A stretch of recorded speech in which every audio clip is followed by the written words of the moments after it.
안녕하세요. 파상관제인 홍인필 변호사. 오늘은 상속 포기와 상속 협의 분할 한번 살펴보겠습니다. 남자로 2011년 12월 6일 파산 선고를 받았습니다. 그러니까 만 50 주거 이력을 보시면 특이한 점은 2010년 이후, 그러니까 파산 선고 한 1년 전부터 장모님 거주지에 무상으로 이제 거주하고 있었습니다. 학력은 고등학교 졸업하고, 이제 직업 경력을 보시면 1900 2005년까지 과장, 그다음에 2005년에서 2008년 사이에 이사, 이제 직원, 특별하게 이제 자영업을 한 적은 없는 것 같습니다. 그 회사의 직원, 임직원으로 근무를 했었고, 그다음에 이제 배우자, 자녀들, 막내가 이제 9살이네요. 자녀가 4명.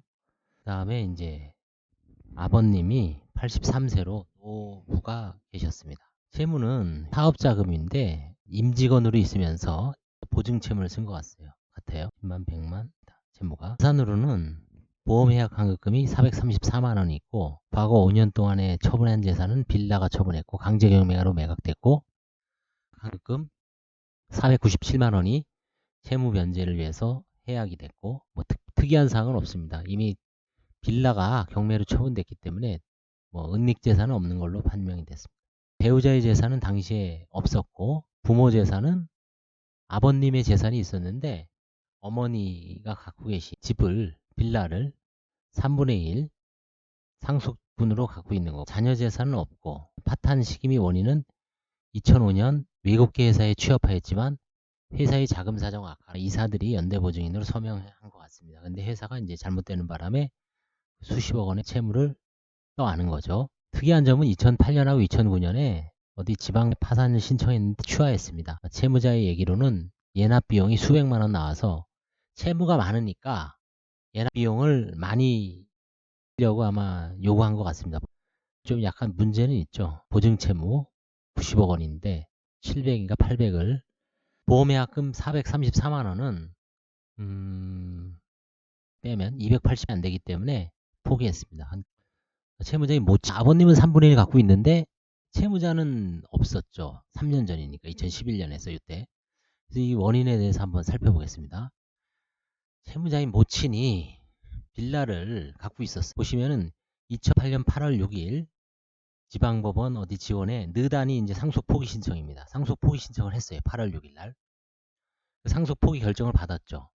그리고 나서 2달 후인 2008년 10월 10일 아버님과 형, 채무자가 각 3분의 1씩 취득하는 내용으로 상속 협의 분할을 완료하고 등기를 이전을 했습니다. 그 다음에 따라서 상속 후에 협의 분할 절차를 이행하였으므로 나는 사행위가 되느냐 안 되느냐. 만약에 상속 포기 신청을 안 했으면, 만약에 그 협의 분할로 이 사람이 이제 자기 지분을 제로로 하고 나머지 형제들과 아버님이 각각 3분의 1로 하는 것은 사행위가 됐겠죠. 근데 8월 6일 날 상속 포기 신청을 했고, 이전 유튜브에도 말씀드렸지만 상속 포기는 신분행위죠. 상속 협의 분할은 재산행위고, 따라서 상속 포기 신청, 신분행위를 먼저 했기 때문에 그 이후에 아마 등기를 위해서 법무사가 협의 분할을 하는 과정 속에서 그 채무자를 배제하고 나머지 아버님, 형제들 각 2명 3분의 1씩 한 것은 등기 원인이 상속 협의 분할이었을 거예요. 이미 8월 2달 전에 상속 포기 신청을 해서 사행위로 의율할 수가 없습니다. 이게 참 특이하죠. 아주 현명하게 누가 대리했는지 모르지만 깔끔하게 처리를 했죠. 그 법리를 잘 알고 계신 분이었을 거예요. 이때 이미 파산을 예상을 하진 않았겠지만 예상을 할 수도 있죠. 93억을 채무를 짓고 이때 협의 분할로 그냥 어영부영 처리하면 나중에 문제가 될 수 있다. 이걸 예견하고 그 판례를, 상속 포기 신청은 그 신분행위로서 그 은닉행위도 아니고 그 다음에 사행위 취소 대상도 아니다 라는 대법원 판례를 정확하게 알고 컨설팅을 하든지 아니면 이걸 지도해 준 것 같아요. 그래서 결국은 11년에 이분이 파산 신청을 했을 때 관제인인 제가 행사를 할 수가 없죠. 무력화가 됩니다. 그 다음에 장모의 부동산 취득 형성 경위 및 부인 청구가 왜 불가능했을까? 이거 볼게요.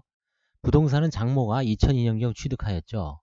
근데 채무자가 현재의 배우자 혼인한 시기인 2001년 10월 7일, 10월 27일이므로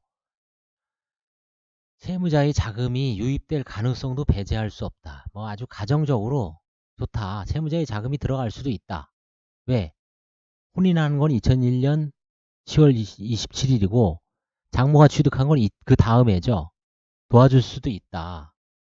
그런데 채무자가 당시에는 아직 사업상의 채무를 부담하기 전이죠. 2001년도에는. 2005년, 2007년도에 회사의 임원으로서 보증을 쓰는 바람에 수십억 보증 채무가 발생했죠.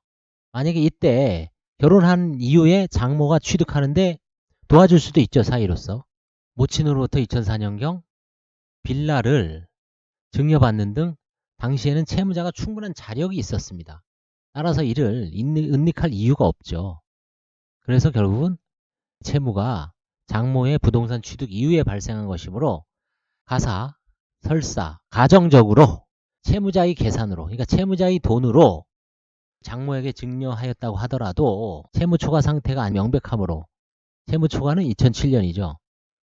장모의 취득은 2002년이고 그래서 이거는 모든 주장을 다 인정하더라도 부인 대상을 불가능하다라고 제가 이제 판단을 했습니다. 이게 법률에서 자주 사용하는 논법이죠. 너가 주장이 다 맞다. 그래 이거 장모 내가 도와준 거다. 그렇다 그래도 요건이 하나 비죠. 당시에는 내가 지급불능이 아니었다. 지급불능이 아니고 정상적인 때는 얼마든지 장모를 도와줄 수가 있다.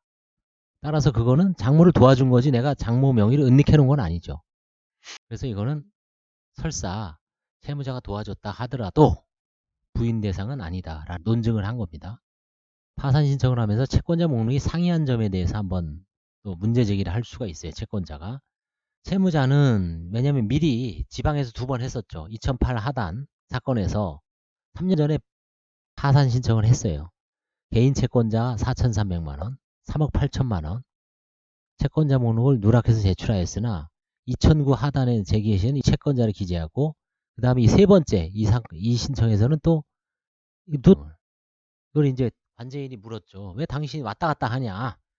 채권자 목록 허위 기재는 대표적인 또 면책 불허가 사유죠. 근데 그것만으로 채권자 목록 허위 기재만으로 면책 불허가 시키는 경우는 없고 보정할 기회를 주죠. 그래서 관제인이 물어봤습니다. 3번 동안에 파산 신청하는 동안 왔다 갔다 했다. 채권자 목록. 그다음에 이 3억 8천짜리 왜 뺐냐? 혹시 변제한 거 아니냐? 그러니까 채무자는 별도로 재산이 없어서 변제한 건 없고 개인적인 친분을 고려하여 누락하였을 뿐이고 이럴 때는 이제 원래는 원칙적으로는 허위 채무 기재로 면책 불허가인데 면책 동의서를 제출했어요. 그러면 또 넘어가는 거거든요. 면책 동의서를. 아니면 뭐 수정을 하든지. 이게 뭐 사실로 사실로 맞는 것 같아서 넘어갔습니다.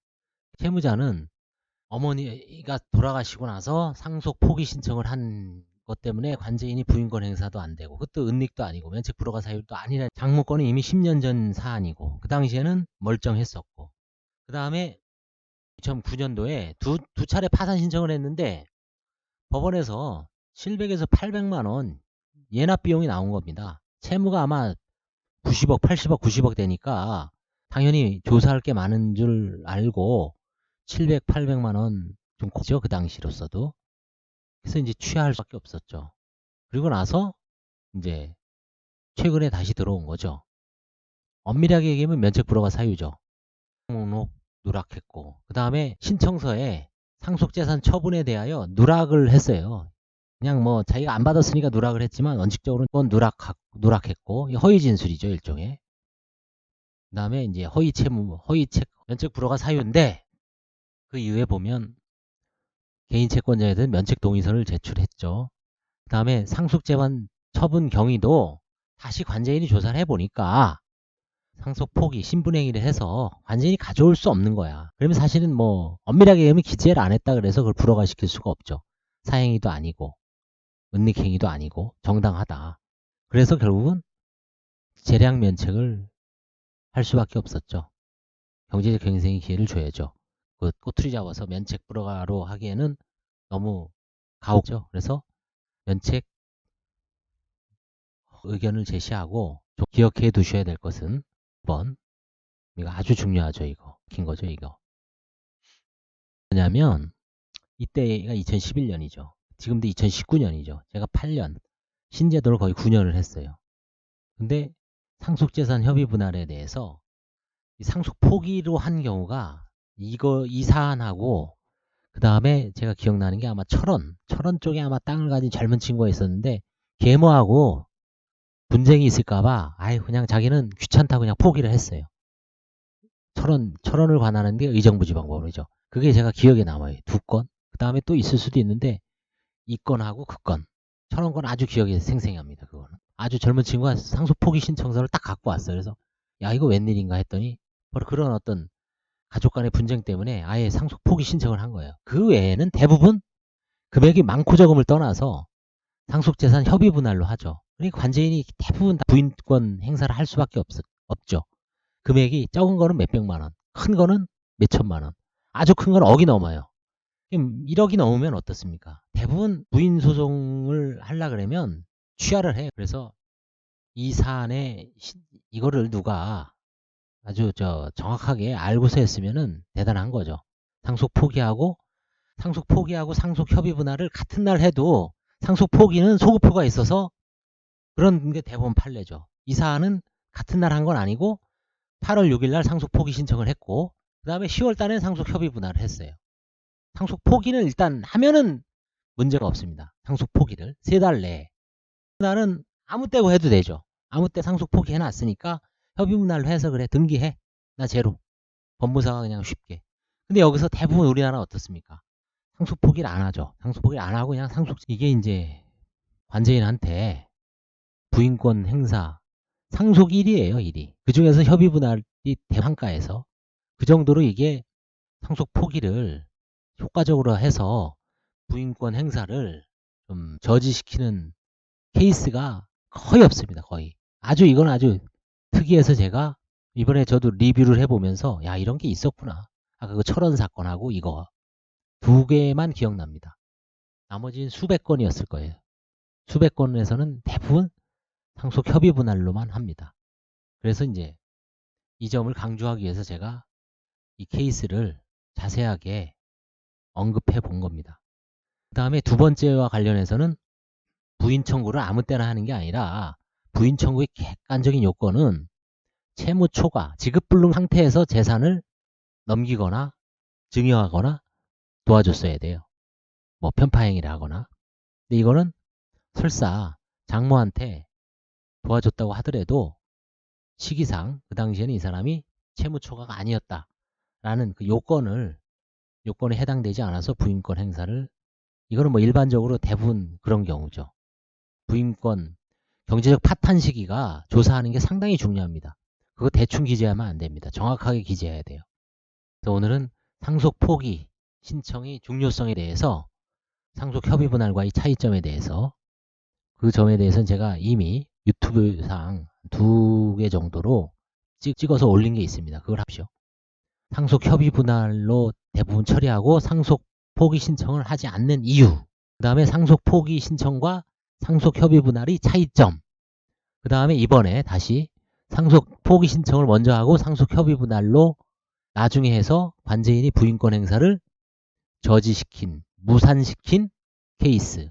이 3가지에 대해서 비교해 보시고 뭔가 부모님이 재산을 물려줄 게 있는데 현재 본인이 좀 안 좋은 상황이다. 이미 채무 초과로 해서 망했다. 빨리 돌아가시기 전에 파산 면책을 받고 아니면 돌아가시더라도 상속 포기를 반드시 해놓는 게 정답이다라는 그런 결론을 내리고 오늘은 여기서 마치겠습니다.